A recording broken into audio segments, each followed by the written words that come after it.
Bonjour et bienvenue. On va s'intéresser aujourd'hui à un secret, un de ces secrets de fabrication que les scénaristes les plus aguerris utilisent pour nous scotcher à notre siège. On parle ici de connexions cachées, de fils invisibles qui se tissent entre les scènes. Bon, imaginez un scénario classique, disons 120 scènes. Est-ce que c'est juste une liste d'événements, comme ça, mis bout à bout? Une scène, puis une autre, puis une autre. On serait tenté de le croire, hein, mais en réalité, c'est beaucoup, beaucoup plus subtil et fascinant que ça. Et c'est là que ça devient vraiment intéressant, parce qu'il y a des règles uniques qui lient les scènes entre elles. Et comme le dit notre source, ce n'est pas quelque chose qu'on maîtrise comme ça, en claquant des doigts. Non, non. C'est un vrai savoir-faire, un art qui s'apprend. Alors aujourd'hui, on va décortiquer ensemble l'une de ces règles, une des plus importantes. Allez, on plonge. Le premier concept qu'on va aborder, c'est une technique super puissante. On va l'appeler la règle de la préparation. Regardez bien, ce qui est montré ici, c'est que dans un scénario, toutes les scènes n'ont pas le même poids. Certaines fonctionnent par paires, elles sont connectées de manière très forte. C'est le cas par exemple des scènes 35 et 45, ou encore 65 et 75. Elles entretiennent une relation bien particulière qu'on appelle préparation et conséquence. Et croyez-moi, ça change absolument tout à la dynamique du récit. Alors, préparation et conséquences, qu'est-ce que ça veut dire exactement? C'est simple, c'est un des piliers de la narration. Pensez-y comme ça. Une première scène, la préparation, va planter une petite graine. Ça peut être n'importe quoi, un événement, une ligne de dialogue, même juste une image. Et bien plus tard, une deuxième scène, la conséquence, va venir récolter les fruits de cette graine. C'est le fameux setup and payoff, mais appliqué ici avec une précision quasi chirurgicale.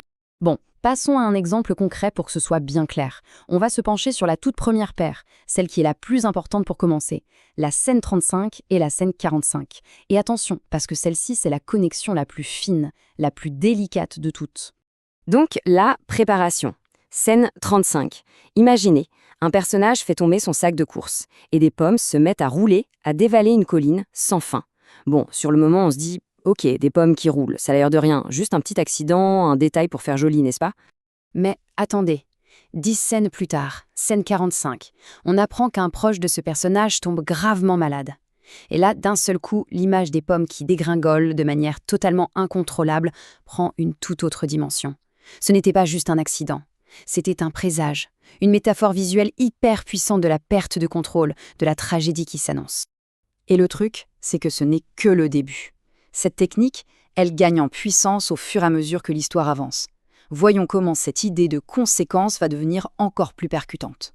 On arrive maintenant à la deuxième paire de scènes importantes, la 65 et la 75. Le principe reste le même, mais attention, on change complètement de registre. On quitte la subtilité du début pour quelque chose de bien plus direct, de bien plus brutal même. L'évolution est flagrante en fait. La première paire, 35-45, c'était tout en finesse, ça suggérait une direction pour le début de l'acte 2. Mais là, avec la paire 65-75, c'est beaucoup plus dynamique. La connexion est plus franche, plus intense. L'objectif, ce n'est plus de suggérer, non, c'est de mettre un grand coup d'accélérateur sur l'intrigue, de faire grimper la tension juste avant la fin de l'acte. Alors on peut se demander, mais pourquoi faire tout ça? C'est quoi le but de cette structure un peu secrète? Eh bien, la réponse est simple et elle est cruciale. Il s'agit de maîtriser le rythme, d'accélérer le récit au bon moment. Notre source le dit très bien, c'est une fonction cruciale pour accélérer l'histoire et maintenir l'immersion du public. Et ça, c'est la clé. Ce n'est pas juste une petite astuce de pro pour faire joli, c'est un outil hyper puissant pour s'assurer que le spectateur ne décroche jamais, qu'il reste investi émotionnellement, qu'il est complètement happé par ce qui se passe à l'écran. En gros, on peut voir ça comme une montée en puissance en 3 temps. D'abord, étape 1, on a la mise en place subtile, presque invisible, avec les scènes 35-45. Ensuite, étape 2, l'escalade dynamique, avec les scènes 65-75, où tout devient plus clair et plus tendu. Et enfin, l'étape 3, le résultat de tout ça, une immersion totale. À ce stade, on ne regarde plus un film, on le vit de l'intérieur. Ok, maintenant qu'on a cette grille de lecture, qu'est-ce qu'on en fait? Eh bien, l'idée, c'est de s'entraîner à voir ces liens, que ce soit en écrivant ses propres histoires ou simplement en analysant les films qu'on aime. Il faut développer ce regard, apprendre à repérer ces connexions cachées. Donc, pour résumer, la formule secrète, c'est un peu ça. Scène 35, une mise en place discrète, comme un murmure. Scène 45, la première conséquence, qui donne un sens à ce murmure. Puis on passe à la vitesse supérieure. Scène 65, une mise en place bien plus percutante, bien plus forte. Et enfin, la scène 75, le paiement, la conséquence puissante qui fait vraiment décoller l'histoire. Chaque scène a son rôle, rien n'est laissé au hasard dans cette architecture. Et pour finir, une petite expérience à tenter. La prochaine fois qu'on se plonge dans un film, un de ceux qu'on adore, pourquoi ne pas essayer de guetter ce qui se passe autour de ces fameuses scènes 35 et 45, et puis 65 et 75 ?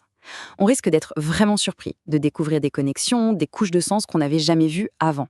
C'est une toute nouvelle façon de voir les histoires. Merci d'avoir suivi cette analyse et à très bientôt.